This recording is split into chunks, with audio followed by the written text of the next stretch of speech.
This is the Glenfinnan Aqueduct for the Harry Potter train.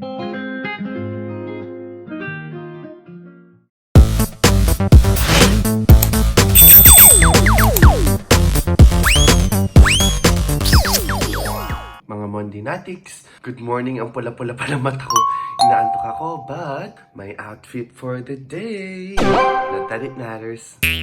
Our Glenfinnan, Glencoe, and Fort William adventure begins in the heart of Edinburgh City Centre at our departure point on the Royal Mile. Departing Edinburgh's bustling streets, passing some of its most iconic sites like Edinburgh Castle on your way out, and begin your journey north into the rugged Scottish Highlands. Our tour guide Neil talked about the tales of John Knox, the Body Snatchers, about Red Shale Oil, Linlithgow Palace, the Kelpies, Stirling Castle, and William Wallace Tower. After that, we paused for refreshments at Callander, the gateway to the Highlands, before continuing to Glencoe. Here, they sell some snacks and drinks, and you can also have a potty break. The well-known dramatic Glen features in many films, such as James Bond's Skyfall, and is the backdrop to some scenes from Harry Potter and the Prisoner of Azkaban. Perfect to get you in the mood to visit the famous Harry Potter Bridge that we will see later in the tour.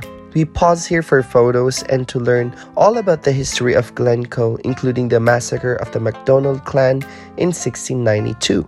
There were about 1,200 castles in Scotland. Don Castle is one of them, and the movie Monty Python and the Holy Grail, some Winterfell episodes in Game of Thrones, were shot there. Probably the most memorable one was when Jaime and Cersei were making love and discovered by Bran as he was pushed by Jaime, making him crippled.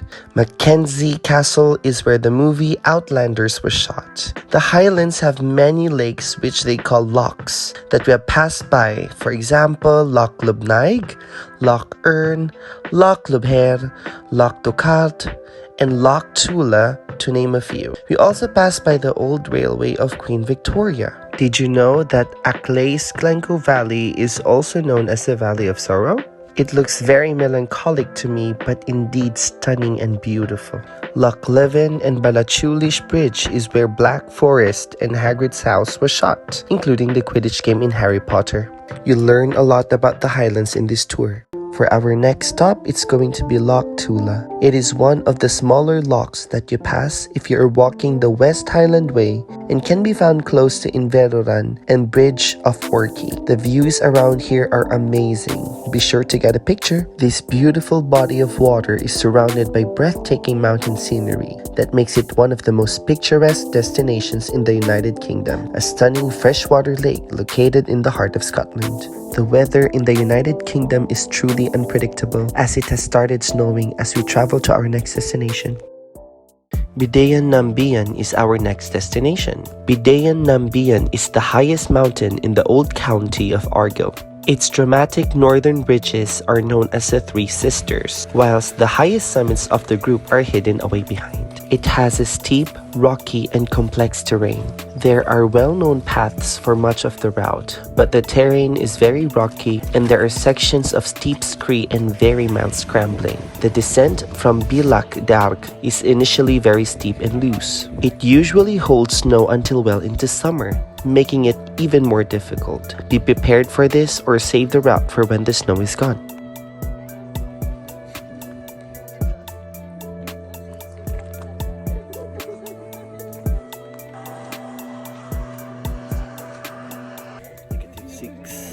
Degrees.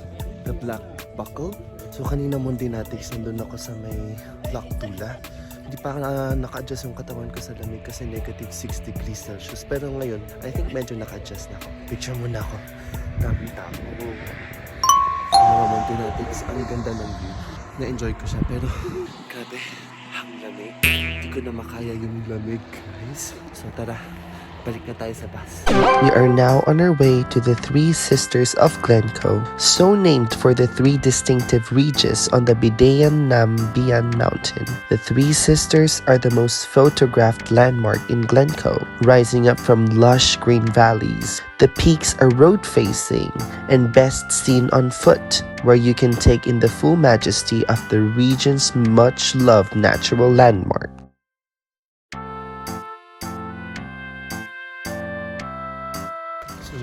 sa tatlong mountains. I just remembered Hope and Charity, but I do not know what's the other name of the mountain. So maybe it's forgiveness because I forgot.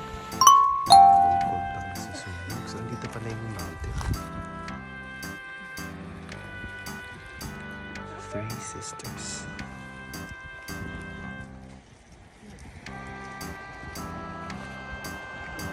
From Mondinatics, this is Faith, Yep. Hope, Yep. Charity, and then Neil. Do we have any fans of Harry Potter on board? One of them is where the Whomping Willow was. That's where all of those scenes were filmed. So there was lots of spiders, flying trabants. Hagrid's half that forest over there, guys.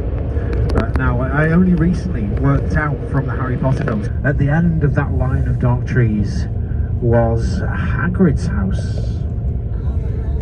From the atmospheric Glencoe, we travel further along the banks of Loch Lean to the highland town of Fort William, one of the rainiest towns in Britain, which sits at the foot of Britain's tallest mountain, Ben Nevis. We had a quick stop here to allow us to stretch our legs, and some of us had an early lunch break before continuing our journey onwards to the Glenfinnan Viaduct. Stop over muna kami sa Fort William for lunch.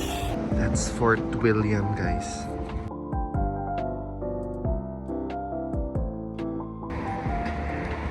Try natin tong place na to, guys. Grog and Gruel restaurant upstairs. If you are on a tight budget, I recommend that you bring your snacks and drinks since it can be expensive at Fort William. We are now arriving at the Glenfinnan Viaduct. It's arguably made most famous from its scenes in Harry Potter and is surrounded by mountains on the stunning shores of Loch Shiel. Not only is this location famous for the Jacobite steam train, Loch Shiel was the location of the Black Lake. It's also the setting for Buckbeak's beautiful flight scenes from the Triwizard Tournament and also the stunning loch on which Hogwarts sits.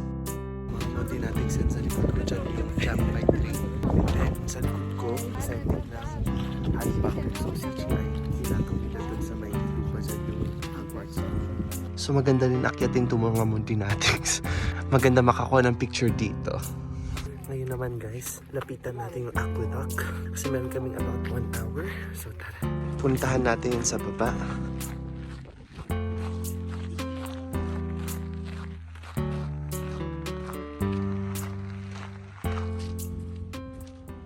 Ang galing guys, hindi ako makapaniwala. Finally, nandito na ako. Alam niyo yun, childhood dream ko na makapunta dito.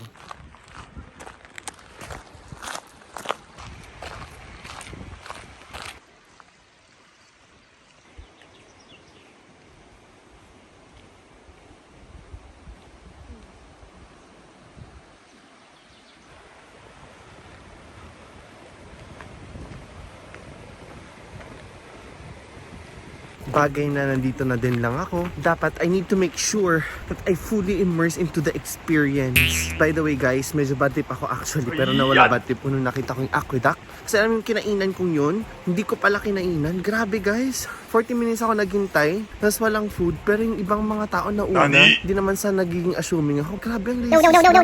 So ito, sabi dyan, the Glenfinnan Viaduct Centenary noong 1997. Siyempre dapat natin i-feel ang history.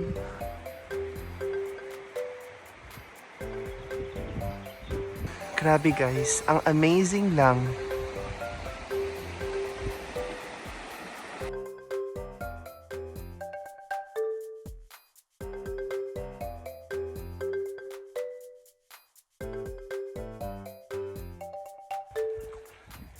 Sana meron yung trend kasi usually kapag winter time wala yung trend.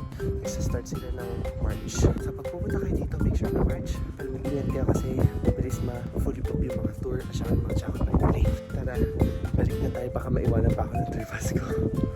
Guys, sobra kong na-enjoy mag-picture. Doon sa pinagparkan ng harapan ng bus namin, doon nila pinapatong yung Hogwarts School of Magic. Mukhang di ko na maabutan. Subukan ka habulin. Ayan! Dito yung area na to, dyan yung ambasihan ng Hogwarts School of Magic. Ayan. Pero late na ako sa bus, tara na. Departing Glenfinnan, we begin our return journey to Edinburgh. But before that, we went to Ben Nevis. Ben Nevis is the highest mountain in Scotland, the United Kingdom, and the British Isles. The mountain is a popular destination, attracting an estimated 130,000 ascents a year, around 3/4 of which use the mountain track from Glen Nevis. During our visit, unfortunately, it was snowing. So this is Ben something. So ang alam ko lang yung AKA niya, Venom Mountain. So it's the tallest mountain in Great Britain. But it's not showing up kasi it's snowing. Unfortunately guys, wala tayong makita talaga. I think that's a graveyard guys. Sayang, hindi natin nakita. Pero anyways, we are now stopping along the way for refreshments at the small village of Pitlochry. Sabi ng tour guide namin, masarap daw yung ice cream dito. Kaya titikman natin. Small cone. Yung may whiskey guys, hindi mo matitikman masyado yung whiskey niya. Kaya okay lang. Yung sa baba, very creamy. So, recommended ko tong ice cream na to. Yan guys, yung pinipilaan nilang ice cream. Scotch corner.